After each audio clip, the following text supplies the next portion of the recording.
Hi, welcome back to my channel. ಮದುವೆಯಾದ ವಾರಕ್ಕೆ ಕಿರಣ್ ಪ್ರೀತಿಯಿಂದ ಪ್ರಿಯಾಳನ್ನು ಹನಿಮೂನ್ಗೆ ಕರ್ಕೊಂಡು ಹೋದ. ಆದರೆ ಏರ್ಪೋರ್ಟಲ್ಲಿ ಅವಳು ತಲೆ ಸುತ್ತ ಬಂದುಬಿದ್ಬಿಟ್ಲು.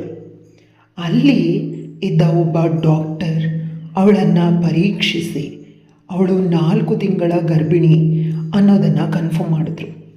ಕಿರಣ್ಗೆ ಆಕಾಶ ತಲೆ ಮೇಲೆ ಬಿದ್ದಂತೆ ಹಾಗೆ ಕೆಳಗಡೆ ಕುಸಿದು ಹೋದ. ಪ್ರಿಯಾ ಆತನ ಬಳಿ ಅವಳ ಹೊಟ್ಟೆಯಲ್ಲಿರುವ ಮಗುವಿನ ಅಪ್ಪನ ಬಗ್ಗೆ ಹೇಳಿದಾಗ ಇವನು ಬೆಚ್ಚಿ ಬಿದ್ದಿದ್ದ. ಯಾಕಂದರೆ ಅದು ಬೇರೆ ಯಾರೂ ಅಲ್ಲ, ಕಿರಣ್ನ ಸ್ವಂತ ಅಣ್ಣನೇ ಆಗಿದ್ದ. ಅಷ್ಟೇ ಅಲ್ಲ, ಮುಂದೆ ಅವಳು ಹೇಳಿದ ಮಾತನ್ನು ಕೇಳಿ ಇವನ ಕೋಪ ಇನ್ನೂ ಜಾಸ್ತಿ ಆಯಿತು. ಮುಂದೆ ಕಿರಣ್ ಕೈಯಿಂದ ಆಗಬಾರ್ದೆ ಆಗೋಯಿತು. ಅಂಥದ್ದೇನಾಯಿತು ತಿಳ್ಕೋಬೇಕು ಅಂದರೆ ಕಥೆನ ಪೂರ್ತಿಯಾಗಿ ಕೇಳಿ. ನನ್ನ ಹೆಸರು ಕಿರಣ್.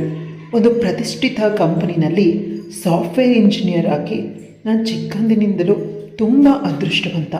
ನನ್ನ ಅಪ್ಪ ಅಮ್ಮ ನನ್ನನ್ನು ತುಂಬ ಪ್ರೀತಿಯಿಂದ ನೋಡ್ಕೊಂಡಿದ್ದಾರೆ. ನನಗೊಬ್ಬ ಅಣ್ಣ, ಒಬ್ಬಳು ತಂಗಿನೂ ಇದ್ದಾರೆ. ಅವನು ಒಂದು ಒಳ್ಳೆ ಕಾಲೇಜಲ್ಲಿ ಲೆಕ್ಚರರ್ ಆಗಿದ್ದಾನೆ, ಕನ್ನಡ ಸಬ್ಜೆಕ್ಟ್ಗೆ. ಇದರಿಂದ ಮೊದಲಿಂದಾನು ಅಪ್ಪಂಗೆ ಅವನು ಅಂದರೆ ಅಷ್ಟೇ ಕಷ್ಟ. ಅವನಿಗೆ ಸರಿಯಾಗಿ ಇಂಗ್ಲೀಷ್ ಮಾತಾಡೋದಕ್ಕೆ ಬರೋದಿಲ್ಲ. ಅವ್ರು ನೋಡೋದಕ್ಕೆ ನನ್ನಷ್ಟು ಬೆಳ್ಳಗಿಲ್ಲ. ಅವನಿಗೆ ನನ್ನಷ್ಟು ಸ್ಟೇಜ್ ಮೇಲೆ ಕಾನ್ಫಿಡೆಂಟ್ ಇರೋದಿಲ್ಲ ಅಂತ ಅಣ್ಣನ ಬೈದು ಅವ್ರು ತುಂಬ ಕೆಳಗಡೆ ಕೂರಿಸ್ಬಿಟ್ಟಿದ್ದಾರೆ. ಏನೇ ಆದರೂ ಅವನು ನನಗೆ ಸ್ವಂತ ಅಣ್ಣ. ಅವನನ್ನು ನಾನು ಯಾವತ್ತೂ ಬಿಟ್ಕೊಡೋದಿಲ್ಲ. ಮೊದಲವನು, ನಂತರ ನಾನು ಈ ವಿಷಯನ ಅಪ್ಪಂಗೆ ಪ್ರತಿದಿನ ಹೇಳಿದ್ರೂ ಅಪ್ಪ ಕೇಳೋದಿಲ್ಲ. ಯಾವಾಗಲೂ ಅವನಿಗೆ ಅವಮಾನ ಮಾಡೋ, ಅವನಿಗೆ ನೋವನ್ನು ಮಾಡೋ ಮಾತುಗಳನ್ನೇ ಆಡ್ತಾರೆ. ಒಮ್ಮೊಮ್ಮೆ ದುಃಖ, ಅಣ್ಣ ಯಾಕೆ ಈ ರೀತಿ ಈ ನೋವನ್ನೆಲ್ಲ ತಡ್ಕೊಳ್ತಾನೆ, ಯಾವುದಾದ್ರೂ ಹಾಸ್ಟೆಲಿಗೆ ಸೇರ್ಕೊಂಡು ಬಿಡಲಿ ಅಂತ ಅನ್ನಿಸ್ತಿತ್ತು. ಮೊನ್ನೆವರೆಗೂ ಈಗ ಅನ್ನಿಸ್ತಿದೆ ಅವನು ತುಂಬ ಒಳ್ಳೆಯವನು, ಎಲ್ಲವನ್ನ ಯಾಕೆ ಅಡ್ಜಸ್ಟ್ ಮಾಡ್ಕೊಂಡು ಹೋಗ್ತಿದ್ದಾನೆ ಅಂತ. ಅವನಿಗೆ ಬೈದಾಗಲೆಲ್ಲ ರೂಮಲ್ಲಿ ಕೂತ್ಕೊಂಡು ಅಮ್ಮ ಮತ್ತು ತಂಗಿ ಅಳ್ತಿದ್ರು. ನನ್ನ ಎದೆ ಭಾರವಾಗ್ತಿತ್ತು. ಅಣ್ಣನನ್ನು ಬೈದರೆ ನಾನು ಮನೆ ಬಿಟ್ಟು ಹೋಗ್ತೀನಿ ಅಂತ ಇತ್ತೀಚೆಗೆ ಅಪ್ಪನನ್ನು ಬ್ಲ್ಯಾಕ್ ಮೇಲ್ ಮಾಡ್ತಿದ್ದೀನಿ. ನಾನಿರಬೇಕಾದಾಗ ಅಣ್ಣನ ಬೈಯೋದಿಲ್ಲ, ಅವನಿಗೇನು ಮಾಡೋದಿಲ್ಲ. ಕೊನೆ ಪಕ್ಷ ಇಷ್ಟಾದರೂ ಬದಲಾವಣೆ ಆಗಿದೆಯಲ್ಲ, ಅದಕ್ಕೆ ನೆಮ್ಮದಿ. ಇವತ್ತು ಆಫೀಸಲ್ಲಿ ನಮ್ಮ ಬಾಸ್ನ ಮಗಳು ಬರೋದ್ರಲ್ಲಿದ್ದರು.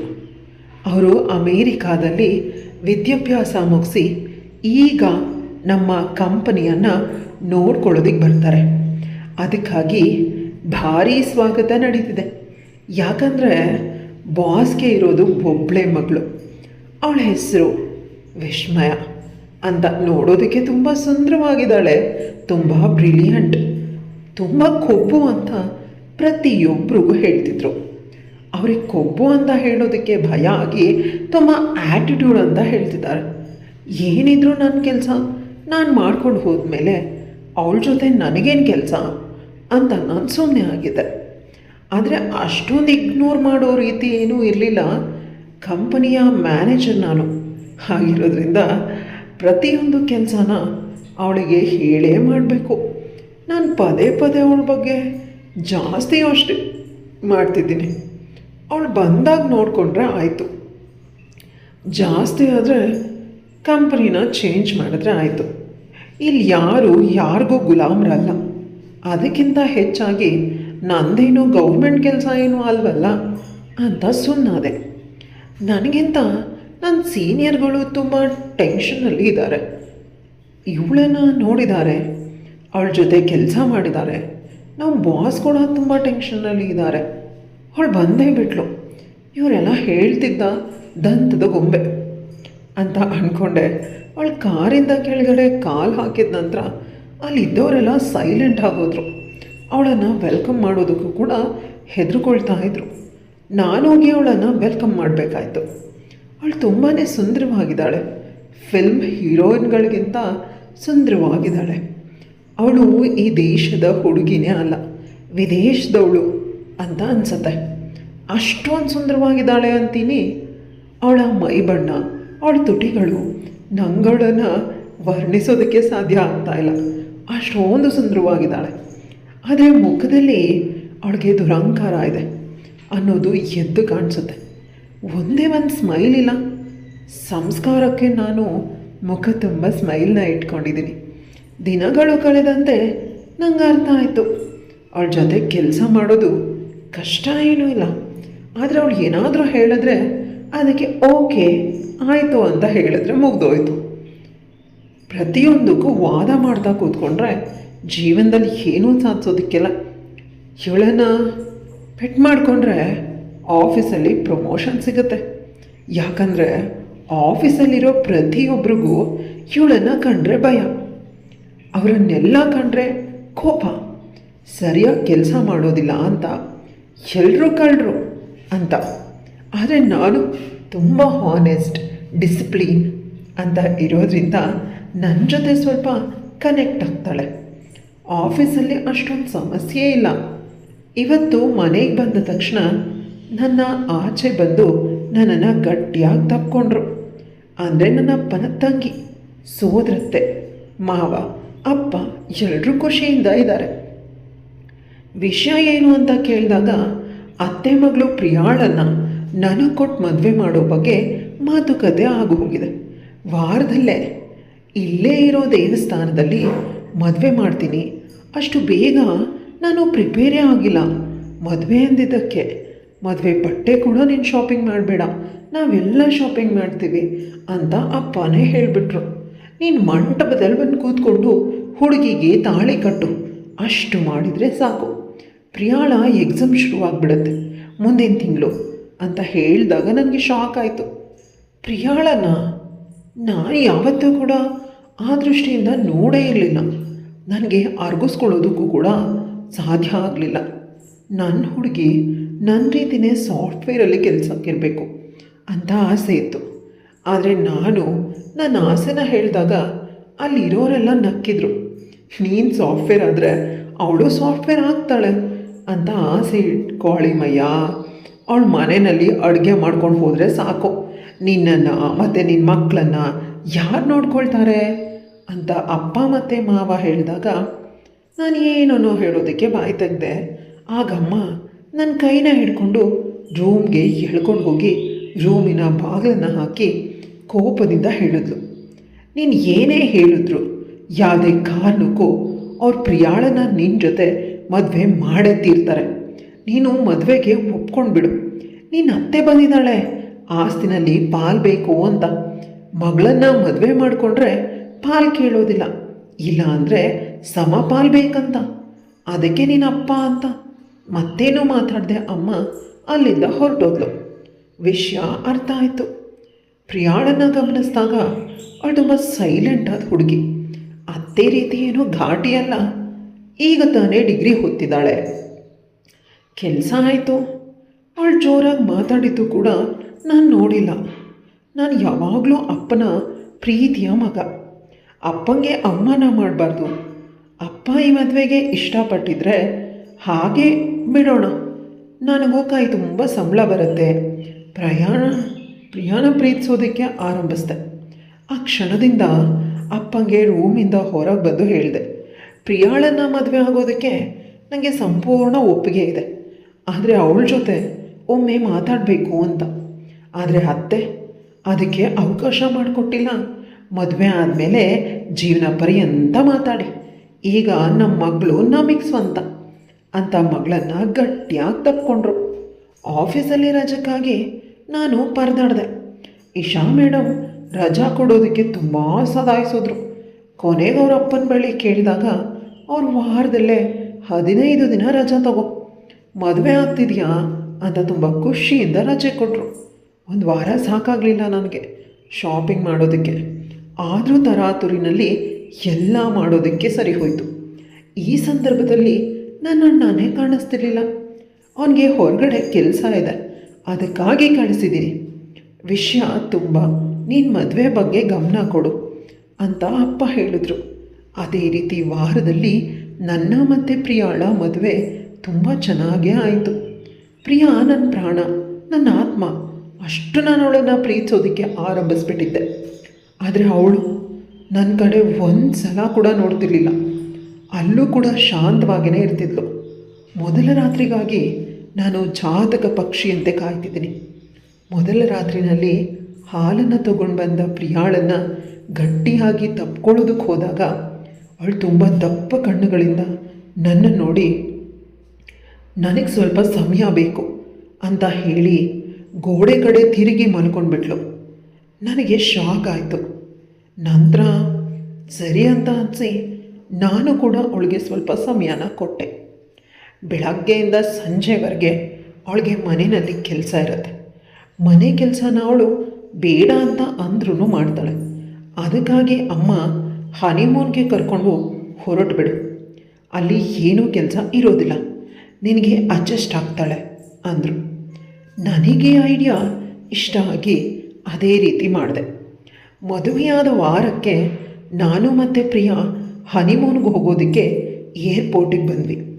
ಅಷ್ಟರಲ್ಲವಳು ತಲೆ ಸುತ್ತ ಬಂದು ಕೆಳಗಡೆ ಬಿದ್ಲು. ಬೆಳಗ್ಗೆಯಿಂದ ವಾಂತಿ ಮಾಡ್ತಿದ್ಲು. ಏನು ಹೇಳ್ತಿದ್ದವಳು ಸಡನ್ನಾಗಿ ಕೆಳಗಡೆ ಬಿದ್ದಾಗ ನನ್ನ ಎದೆ ಒಡೆದು ಹೋಯಿತು. ಆಗ ಏರ್ಪೋರ್ಟಲ್ಲಿರೋ ಡಾಕ್ಟರ್ ಅವಳನ್ನು ಪರೀಕ್ಷೆ ಮಾಡಿ ನನ್ನ ಮುಖನ ತುಂಬ ಖುಷಿಯಿಂದ ನೋಡಿದ್ರು. ಏನಾಯಿತು ನನ್ನ ಹೆಂಡತಿಗೆ ಅಂತ ನಾನು ಗಾಬರಿಯಿಂದ ಕೇಳಿದೆ. ನಿಮ್ಮ ಹೆಂಡತಿ ಪ್ರೆಗ್ನೆಂಟ್, ನೀವು ತಂದೆ ಆಗ್ತಿದ್ದೀರಾ, ಕಂಗ್ರ್ಯಾಚುಲೇಷನ್ಸ್ ಅಂತ ಹೇಳಿದಾಗ ನಾನು ಏನನ್ನೂ ಮಾತಾಡೋದಕ್ಕೆ ಬಾಯಿ ತೆರೆದೆ. ಇಲ್ಲ, ಅವ್ರು 3 ತಿಂಗಳು ಗರ್ಭಿಣಿ, ಇದು ಕನ್ಫರ್ಮ್, ಬೇಕಾದರೆ ಆಸ್ಪತ್ರೆಯಲ್ಲಿ ಹೋಗಿ ಇನ್ನೊಮ್ಮೆ ಪರೀಕ್ಷೆ ಮಾಡ್ಕೊಳ್ಳಿ ಅಂತ ಹೇಳಿದ್ರು. ನನ್ನ ಹೃದಯ ಒಡೆದು ಹೋಯಿತು. ನನಗೆ ಈ ವಿಷಯನ ನಂಬೋದಕ್ಕೆ ಸಾಧ್ಯ ಆಗ್ತಿಲ್ಲ. ಹೇಗೆ ನಂಬಲಿ? ನನ್ನ ಪ್ರೀತಿ ಹೆಂಡತಿ, ಅವಳನ್ನು ನಾನು ಒಂದು ಬಾರಿ ಕೂಡ ಮುಟ್ಟಿಲ್ಲ, ಮದುವೆಯಾಗಿ ವಾರ ಮಾತ್ರ ಆಗಿರೋದು, ಅಂಥದ್ರಲ್ಲಿ ಹೇಗೆ ಪ್ರೆಗ್ನೆಂಟ್? ಸುಳ್ಳು ಹೇಳ್ತಿದ್ದಾರಾ? ಪರೀಕ್ಷೆ ಮಾಡಿಸೋಣ ಅಂತ ಯೋಚಿಸಿದ್ದೆ. ಅಲ್ಲೇ ಪಕ್ಕ ಇದ್ದ ಲ್ಯಾಬ್ನಲ್ಲಿ ಪರೀಕ್ಷೆ ಮಾಡಿಸಿದಾಗ ನಿಜವಾಗ್ಲೂ ಅವಳು ಪ್ರೆಗ್ನೆಂಟ್ ಅನ್ನೋ ವಿಷಯ ತಿಳಿದು ನನ್ನ ತಲೆ ಸಿಡ್ದು ಹೋಯಿತು. ಅವಳು ಯಾವಾಗಲೂ ಮೌನವಾಗಿರ್ತಾಳೆ, ಮುಖ ತುಂಬ ಕೋಪದಿಂದ ಕೂಡಿದೆ ಅಂತ ಅವಳನ್ನು ಚೆನ್ನಾಗಿ ಜೋರಾಗಿ ಭಯ ತೊಡಗಿದೆ. ಪಬ್ಲಿಕ್ ಪ್ಲೇಸ್ ಅನ್ನೋದನ್ನು ಕೂಡ ಮರೆತು ಅಲ್ಲಿದ್ದ ಕೆಲವು ಜನರು ಹೆಂಡತಿಗೆ ಕಷ್ಟ ಕೊಡಬಾರ್ದು, ಪೊಲೀಸವ್ರಿಗೆ ವಿಷಯನ ಮುಟ್ಟಿಸ್ತೀವಿ ಅಂತ ಹೇಳಿದಾಗ ನಾನು ಅವ್ರಿಗೆ ಏನನ್ನೋ ಹೇಳೋದಕ್ಕೆ ಬಾಯಿ ತೆಗೆದೆ.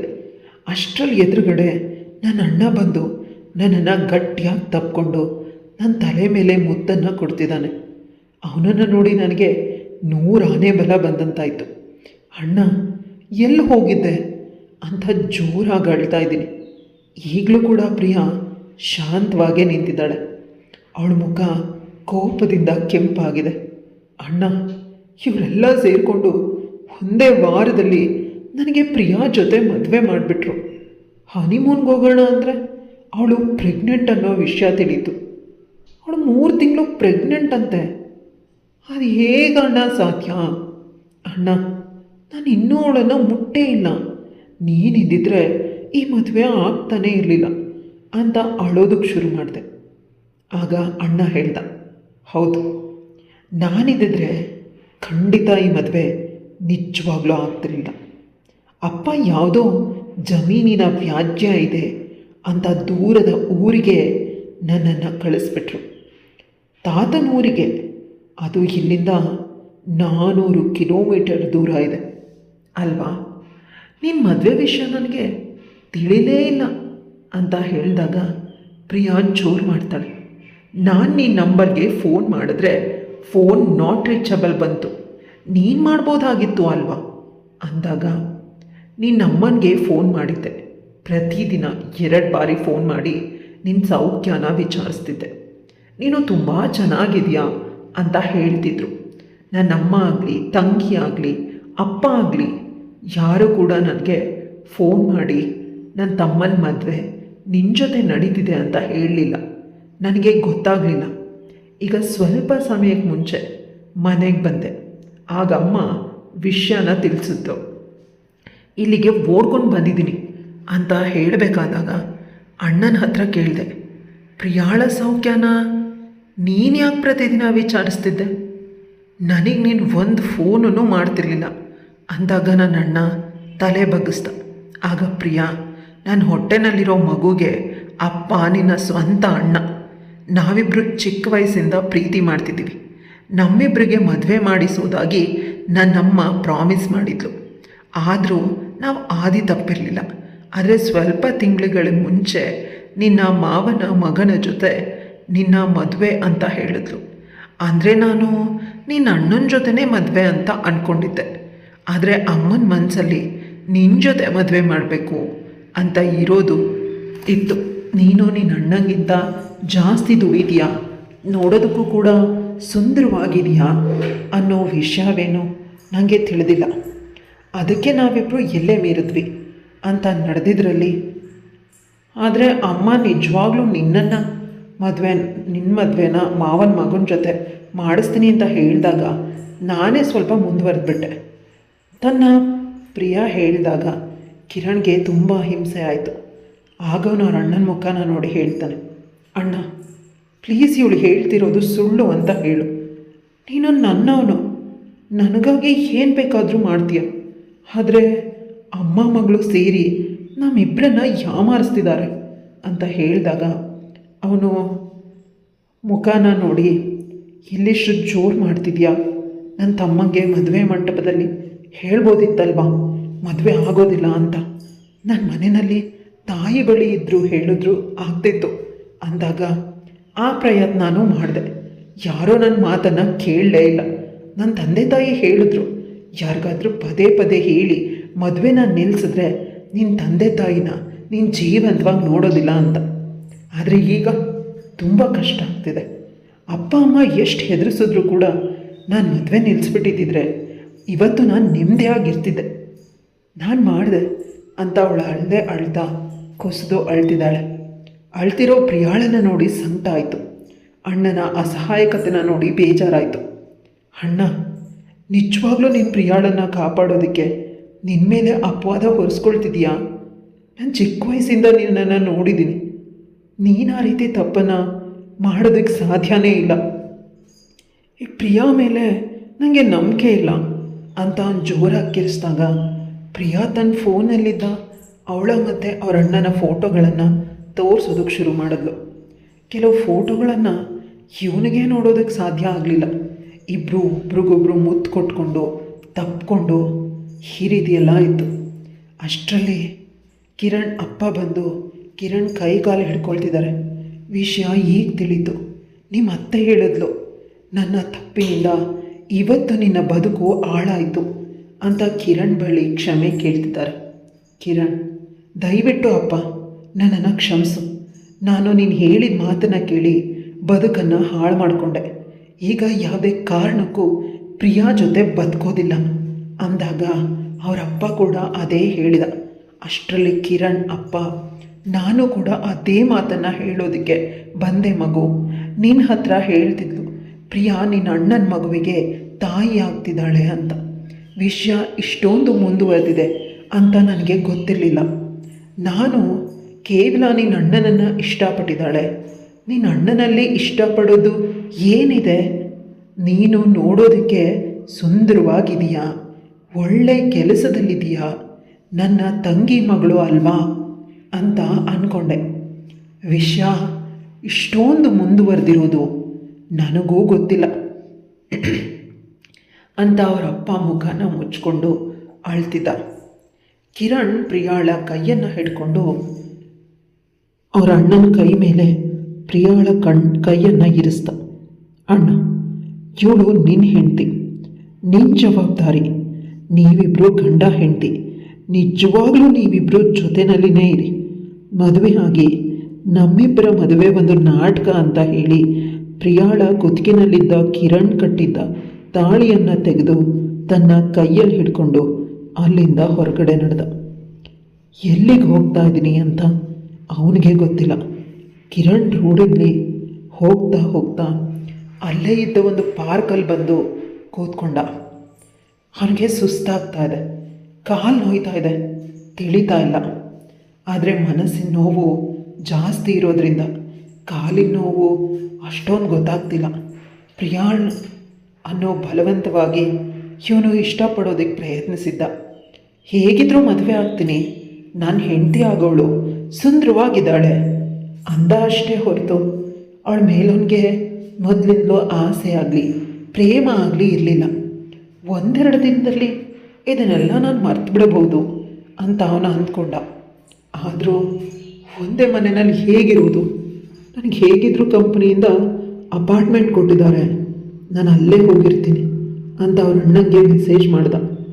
ಅಣ್ಣ ಸ್ವಲ್ಪ ದಿನ ನಾನು ಮನೆಗೆ ಬರೋದಿಲ್ಲ, ಎಲ್ಲರೂ ಫೇಸ್ ಮಾಡೋದು ಕಷ್ಟ ಆಗ್ತಿದೆ, ನಾನು ಆರಾಮಾಗಿ ಕಂಪ್ನಿಯವ್ರು ಕೊಟ್ಟಿರೋ ಫ್ಲ್ಯಾಟಲ್ಲೇ ಇರ್ತೀನಿ, ನಿನಗಾಗಿ ನಾನು ತುಂಬ ಖುಷಿಯಿಂದ ಇದ್ದೀನಿ, ನೀನು ಸುಖವಾಗಿರು ಅಂತ ಅವನು ತನ್ನ ಅಣ್ಣನಿಗೆ ಮೆಸೇಜ್ ಮಾಡ್ದ. ನಂತರ ಇವನು ತನ್ನ ಫೋನ್ನ ಸ್ವಿಚ್ ಆಫ್ ಮಾಡಿ ಅವನ ಕಂಪನಿಯ ಫ್ಲ್ಯಾಟ್ಗೆ ಹೋದ. ಬಾಗಿಲನ್ನು ಹಾಕ್ದ. ಚೆನ್ನಾಗಿ ನಿದ್ರೆ ಮಾಡೋದಕ್ಕೆ ಶುರು ಮಾಡ್ದ. ಅವನಿಗೆ ಆ ನೋವುಗಳಿಂದ ದುಃಖ ಆಗಿತ್ತು. ಅದರಿಂದ ದೂರ ಹೋಗೋದಕ್ಕೆ ನಿದ್ದೆ ಮಾಡಲೇಬೇಕಿತ್ತು. ಮರೆಯೋದಕ್ಕೆ ಬೆಳಕಾಯಿತು. ಯಾರೋ ಪದೇ ಪದೇ ಕಾಲಿಂಗ್ ಬೆಲ್ನ ಹೊತ್ತಿದ್ದಾರೆ. ತುಂಬ ಸಮಯ ಇವನು ತೆಗಿಲಿಲ್ಲ. ಪಕ್ಕದ ಮನೆಯದಿರ್ಬೋದು ಅಂತ ಅಂದ್ಕೊಂಡ. ನನ್ನ ಮನೆಗೆ ಯಾರು ಬರ್ತಾರೆ ಅಂತ 10 ನಿಮಿಷ ಕಾಲಿಂಗ್ ಬೆಲ್ ಶಬ್ದನೇ ಕೇಳ್ದ. ಅದಾದಮೇಲೆ ಮನೆಗೆ ಯಾರೋ ಬಂದಿದ್ದಾರೆ ಅಂತ ಬಂದು ಬಾಗಿಲನ್ನು ತೆಗೆದ. ಅಲ್ಲಿ ಇಶಾ ಮೇಡಮ್ ಇದ್ದರು. ಅವರನ್ನು ನೋಡಿ ಇವನಿಗೆ ಕಸಿವಿಸಿ ಆಯಿತು. ತನ್ನ ಕೂದಲನ್ನು ಶರ್ಟನ್ನು ಸರಿಪಡ್ಕೊಂಡು, ಮೇಡಮ್ ಒಂದೇ ಒಂದು ಕಾಲ್ ಮಾಡಿದಿದ್ರೆ ನಾನೇ ಬರ್ತಿದ್ದೆ ಅಂದಾಗ ಫೋನ್ನ ಸ್ವಿಚ್ ಆಫ್ ಮಾಡಿಕೊಂಡು ವನವಾಸಕ್ಕೆ ಬಂದರೆ ಸೆಕ್ಯೂರಿಟಿ ನನಗೆ ಫೋನ್ ಮಾಡಿ ಹೇಳ್ದ, ನೀವು ಇಲ್ಲಿ ಬಂದಿದ್ದೀರಾ ಅಂತ. ನನಗೆ ಇಂಪಾರ್ಟೆಂಟ್ ಕೆಲಸ ಇತ್ತು ಅಂತ ಹೇಳಿ ಇಶಾ ಒಳಗಡೆ ಬಂದು, ಮೇಡಮ್ ಏನು ಬೇಕಾಗಿತ್ತು ಅಂತ ಅವನು ಕೂಡ ಅವಳ ಹಿಂದೆನೇ ಬಂದ. ನನಗೆ ತುಂಬ ಇಂಪಾರ್ಟೆಂಟ್ ಆಗಿರೋದು ಬೇಕಿತ್ತು, ಅದು ನಿಮ್ಮ ಕೈಯಲ್ಲಿ ಮಾತ್ರ ಕೊಡೋದಕ್ಕೆ ಸಾಧ್ಯ. ಮೇಡಮ್ ಪ್ರಾಜೆಕ್ಟ್ ಬಗ್ಗೆ ಮಾತಾಡ್ತಿದ್ದೀರಾ ಅದು ಅಂತ ಏನೋ ಹೇಳೋದಕ್ಕೆ ಹೋದಾಗ ಅವಳೊಂದು ತೊಟ್ಟಿಗೆ ಮುತ್ತನ್ನು ಕೊಡೋದಕ್ಕೆ ಆರಂಭಿಸಿದ್ಲು. ತನ್ನ 2 ಕೈಗಳನ್ನು ಅವನ ಕತ್ತಿಗೆ ಮಾಲೆಯಾಗಿ ಸರಿಯಾಗಿ ಹಿಡ್ಕೊಂಡು ಅವನ ತೊಟ್ಟಿ ರಸನ ಹೀರ್ತಿದ್ದಾಳೆ. ಕಿರಣ್ಗೆ ಏನಾಗ್ತಿದೆ? ಅದು ಹೇಗೆ ಸಾಧ್ಯ? ಮೇಡಮ್ ಏಕ್ದಮ್ ಹೇಗೆ ಮಾಡಿದರೆ ಏನಾದರೂ ಕೊಡ್ದಿದ್ದಾರಾ ಅಂತ ಅವನು ತನ್ನ ಶಕ್ತಿಯನ್ನು ಸಂಪೂರ್ಣವಾಗಿ ಉಪಯೋಗಿಸಿ ಅವಳನ್ನು ದೂರ ತಳ್ಳ. ಅವಳ ನಗ್ತಾ ಪುನಃ ಬಂದು ಅವಳನ್ನು ಗಟ್ಟಿಯಾಗಿ ತಪ್ಕೊಂಡ್ಳು. ನಂತರ ಮಿದುವಾದ ಧ್ವನಿಯಲ್ಲಿ ಹೇಳ್ತಾಳೆ, ಐ ಲವ್ ಯು. ನಿನ್ನನ್ನು ನೋಡಿದ ಮೊದಲ ದಿನದಿಂದನೂ ನನಗೆ ನೀನಂದರೆ ತುಂಬ ಇಷ್ಟ. ಅದಕ್ಕೆ ಪ್ರತಿ ಕೆಲಸದಲ್ಲೂ ನೀನು ಇನ್ವಾಲ್ವ್ ಆಗುವಂತೆ ಮಾಡ್ತಿದ್ದೆ, ನನ್ನ ಜೊತೆ ಇರಲಿ ಅಂತ. ಏನೋ ಹೇಳೋದಕ್ಕೆ ನಿನ್ನ ಅಣ್ಣ ಎಲ್ಲ ವಿಷಯನೂ ನನಗೆ ಫೋನ್ ಮಾಡಿ ತಿಳಿಸಿದ್ರು. ದೇವರು ಒಳ್ಳೆಯದನ್ನೇ ಮಾಡ್ತಾನೆ. ನಾನು ಇಷ್ಟು ದಿನ ದೇವರನ್ನು ನಂಬ್ತಿರ್ಲಿಲ್ಲ. ನಿನ್ನ ಮದುವೆ ಮುರಿದ ಮೇಲೆ ನಾನು ದೇವರನ್ನು ನಂಬ್ತಾ ಇದ್ದೀನಿ. ದೇವರು ನಿನ್ನನ್ನು ನನಗಾಗಿ ಸೃಷ್ಟಿ ಮಾಡಿರೋದು. ಪ್ಲೀಸ್ ನೀನು ನನ್ನನ್ನು ಪ್ರೀತಿಸು. ನಿನಗಾಗಿ ನಾನು ನನ್ನ ಜಂಬನೆಲ್ಲ ಬಿಟ್ಬಿಟ್ಟಿದ್ದೀನಿ. ನಾನು ಸಾಫ್ಟ್ ಆಗ್ತೀನಿ, ಹುಡುಗಿರ ಥರ. ನನ್ನ ಆಸ್ತಿ, ನನ್ನ ಸರ್ವಸ್ವ, ನನ್ನ ಶೇರ್ಸ್, ನನ್ನ ಕಂಪ್ನಿ ನಾನು ಕೂಡ ನಿನಗೆ ಸ್ವಂತ ಅಂತ ಅವಳ ಮಕ್ಕಳು ಹಠ ಮಾಡೋ ಕೇಳೋ ಥರ ಕೇಳ್ತಿದ್ದಾಳೆ. ಕಿರಣ್ ಮೌನವಾಗಿದ್ದಾನೆ. ಮೇಡಮ್ ನಿಮ್ಮ ಮತ್ತು ನನ್ನ ಲೈಫ್ ಸ್ಟೈಲ್ ತುಂಬ ಬೇರೆ ಬೇರೆ ಆಗಿರುತ್ತೆ ಅಂದಾಗ, ನಿನಗೆ ಹೇಗಿಷ್ಟ ನಾನು ಅದೇ ಥರ ಇರ್ತೀನಿ. ನಿನ್ನನ್ನು ಬಿಟ್ಟು ನಾನು ಯಾರೂ ಮದುವೆ ಆಗೋದಿಲ್ಲ. ನೀನು ನನ್ನನ್ನು ಮದುವೆ ಆಗೋದಿಲ್ಲ ಅಂತ ಅಂದರೆ ನಾನು ಏನು ಹೇಳೋದಕ್ಕೆ ಹೋದಾಗ ಅವನೊಳ ಬಾಯಿನ ತನ್ನ ಕೈಗಳಿಂದ ಮುಚ್ತಾನೆ. ಮೇಡಮ್ ನಿಮ್ಮನ್ನು ಬೇಡ ಅನ್ನೋ ಧೈರ್ಯ ನನಗಿಲ್ಲ. ಭಿಕ್ಷುಕನಿಗೆ ಬಿರಿಯಾನಿ ಸಿಕ್ಕದ ಹಾಗೆ ನನಗೆ ನೀವು ಸಿಕ್ಕಿರೋದು ಅಂತ ಪುನಃ ಅವನು ಅವಳ ಕೈಗಳನ್ನು ತನ್ನ ಕೈಗಳಿಂದ ಹಿಡ್ಕೊಂಡು ಅವಳ ತೊಟ್ಟಿಗೆ ಮುತ್ತನ್ನು ಕೊಡೋದಕ್ಕೆ ಆರಂಭಿಸ್ದ. ಅವಳು ಕೂಡ ಆ ಮುತ್ತಿಗೆ ಸಹಕರಿಸ್ತಾ ಹೊಸ ಬದುಕಿಗೆ ಇಬ್ಬರು ಆಹ್ವಾನ ನೀಡಿದರು. ಕಥೆಯಲ್ಲಿ ಮುಗಿಯುತ್ತೆ. ಕಥೆ ಇಷ್ಟ ಆಗಿದ್ರೆ ಲೈಕ್, ಶೇರ್, ಕಮೆಂಟ್ ಮಾಡೋದನ್ನು ಮರಿಬೇಡಿ. ಇಂತಹ ಇನ್ನಷ್ಟು ಇಂಟ್ರೆಸ್ಟಿಂಗ್ ಕಥೆಗಳಿಗಾಗಿ ನನ್ನ ಚಾನಲ್ನ ಸಬ್ಸ್ಕ್ರೈಬ್ ಮಾಡ್ಕೊಳ್ಳಿ.